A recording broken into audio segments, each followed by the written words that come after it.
সূরা নিসার 105 কত নম্বর আয়াত? 105 কোন সূরা? নিসা 4 নম্বর সূরা। কয় নম্বর সূরা? সূরার নাম ধরে মুখস্থ রাখবেন। রোল নাম্বার সূরার কিন্তু রোল নাম্বার 114টা। কটা রোল? 114টা roll number.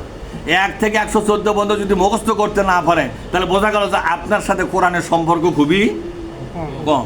আপনি যে দরের লোকই হন, যদি সূরার নম্বরগুলো রোল নাম্বার বলেন তো 40 নম্বর সূরার নাম কি দেখি? রোল নাম্বার 40 সূরার নাম কি? তার মানে সম্পর্ক নাই। সোজা কথা। 41 নম্বর কি? নাই। 39 নম্বর কি? ফাতিহা দেখো পারবে 1 নম্বর। 2 নম্বরটা কি? বাকারা। হ্যাঁ, এইটা হবে 2 3 পর্যন্ত মনে হবে, এই যে ধরা হবে না। আরে আমি তো কইছি 40 নম্বর কই নেই। 40 নম্বর সূরা মুমিন। সূরার নাম কি? 41 সূরা হামিম আর সাজদা। 39 কইনি সূরা জুমার। সূরা কি জোরে কোন? তাহলে আমি 3 না বলেছি, 3 নাম্বার বল, বাদ বাকি আপনারা ঠিক করবেন। পরে ইনশাআল্লাহ বলেন। কোরআনের সাথে যত সম্পর্ক গভীর হবে আপনার নাজাতটা তত সহজ হবে। কোরআনের সাথে একজন মুসলমানের সম্পর্ক যত বেশি গভীর হবে সেই মুসলমানের নাজাতটা তত বেশি সহজ হবে। গ্যারান্টি দিচ্ছি না, তবে নাজাতটা কি হবে? সহজ হবে। একটা আয়াত বলে আমার আজকের তাফসীর এবং দার্স শেষ করবে ইনশাআল্লাহ। বলেন ইনশাআল্লাহ। আল্লাহ পাক আপনাদের সামনে এই কথাটা দ্ব্যর্থহীনভাবে বলেছেন। 105 নম্বর আয়াত সূরা আন-নিসা 4 নম্বর সূরা। এটা মাদানী সূরা। ইন্না আনজালনা ইলাইকাল কিতাবা, নিশ্চয় আমি হে নবী আপনার কাছে কিতাব পাঠায়া দিলাম। আনজালনা মানে পাঠায়া দেওয়া, উপর থেকে নিচে আসা। তার নাম কি? আনজালনা। আল্লাহ পাক বলছেন হে নবী আপনার কাছে আমি এ কোরআনটাকে পাঠায়া দিলাম। সুবহানাল্লাহ বলেন। সুবহানাল্লাহ। বিল হককে, এখানে সকল বিধান আছে। সুবহানাল্লাহ বলেন। হক মানে কি? হক মানে হচ্ছে অধিকার, হক মানে অংশ, হক মানে হচ্ছে বিধান। হক মানে কি? সত্য বিধান। এর মধ্যে আছে সত্য বিধান, অর্থাৎ এই বিধানগুলো রচনা করেছে কে? আল্লাহ যা রচনা করেছে সব সত্য, আর মানুষ যা রচনা করেছে সবগুলো কি? সব মিথ্যা, সব বাতিল, সব কিজবুল। আচ্ছা কি করবে তুমি?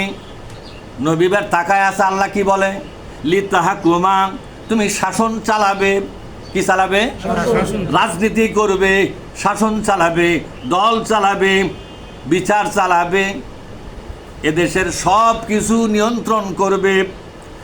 বাইনান নাসে, মানুষের মধ্যে, অর্থাৎ শুধু মুসলমানদের জন্য এটা বিধান নয়, সমস্ত মানব জাতির জন্য এই বিধান। তবে ব্যক্তিগত কিছু ইবাদত শুধু মুসলমানের জন্য। আর 29 পাড়ায় কার জন্য? আমি আবার বলি, এক পাড়ার যে ইবাদত বন্দেগী না, এগুলো শুধু মুসলমানের জন্য। আপনি ইমান আনছেন, আপনাকে নামাজ পড়াই লাগবে, কথা ঠিক না? তাহলে হিন্দুরা কি নামাজ পড়বে? আমরা তো এখন কি কোরআন শরীফ সবার জন্য আল্লাহ কোসে, এই দেখ হুদাল্লিন নাস, মানুষের সব মানুষের জন্য এই কোরআন সংবিধান। নামাজ পড়, ওই নামাজ পড়বে? তাহলে আপনাকে আর একটা আয়াত যা লাগবে না, ওটা ইমানদারের জন্য কাজ। ইমানদারের জন্য 1 পাড়া, আর বাদ বাকি দুনিয়ার সব মানুষের জন্য 30 পাড়া, মানে 29 পাড়া সবার। 29 পাড়া সবার, আর মুসলমানদের জন্য 29 সহ ওই 1। মুসলমানরা পুরা 30 পাড়ার দায়িত্ব নেবে, আর দুনিয়ার সমস্ত লোকের দায়িত্ব কত পাড়া? 29 পাড়া। যেমন ধরেন জেনা করা চলবে না, এই বিধান শুধু মুসলমানের জন্য। তাহলে হিন্দুদের জন্য জেনা করা যায় না? না না। এই জন্য কোরআনের 29টা পাড়া, এটা হলো রাজনীতি, এটা হলো রাষ্ট্র শাসনের, মানব জাতিকে লালন পালন করার, এবং বিচার ব্যবস্থা, শাসন ব্যবস্থা, আইন ব্যবস্থা, শিক্ষা ব্যবস্থা, পররাষ্ট্রনীতি, রাষ্ট্রনীতি সব কিছু আছে 29 পাড়ার মধ্যে। এজন্য এই 29 পাড়াতে গোটা জাতিকে আপনাকে শাসন করতে হবে। তা আল্লাহ পাক বললেন নবীজি যে কোরআন আমি আপনাকে দিলাম না, এটা গোটা মানব জাতির মধ্যে এরই দ্বারা শাসন চালাও। সুবহানাল্লাহ পাঠ করে। এ কোরআন দিয়ে শাসন চালাও। ইবাদত হবে মুসলমানদের, মানে ব্যক্তিগত ইবাদত যেগুলো আছে, হজ নামাজ। আপনারা কি বুঝতে পারছেন? কি বুঝতে পারলে আলহামদুলিল্লাহ, একটা হাত তুলে বলেন তো বুঝতে পারছেন কিনা। যাক আলহামদুলিল্লাহ।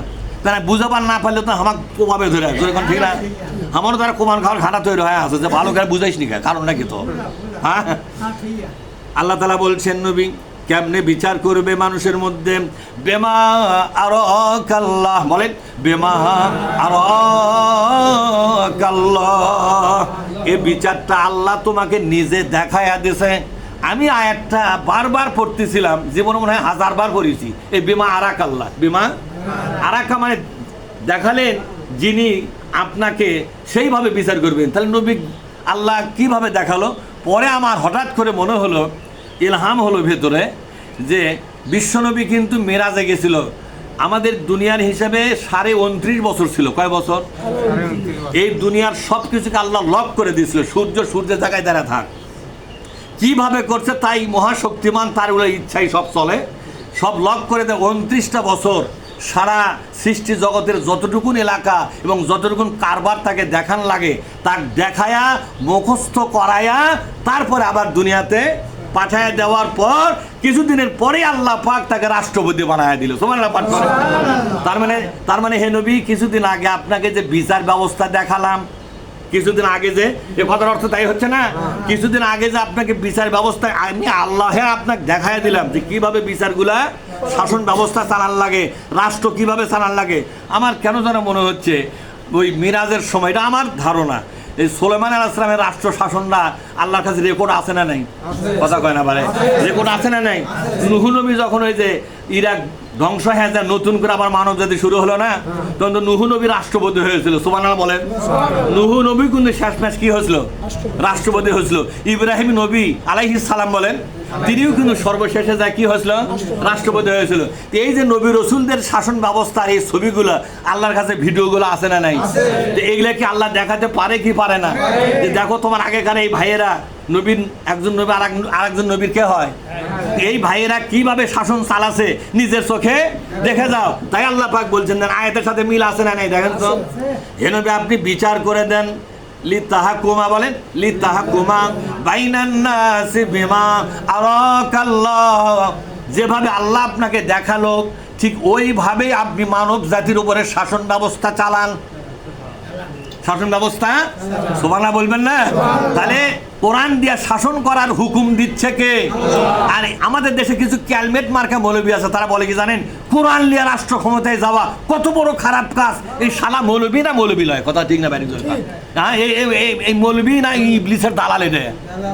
আরে আল্লাহ নিজে বলছে কোরআন দিয়ে রাষ্ট্র শাসন করো, আর এই মৌলবী বলছে কোরআন দিয়ে রাজনীতি করাই যাবে না। তাই এই মৌলবী কার দালালি করতেছে? ইবলিসের না আল্লাহর পক্ষের লোকই?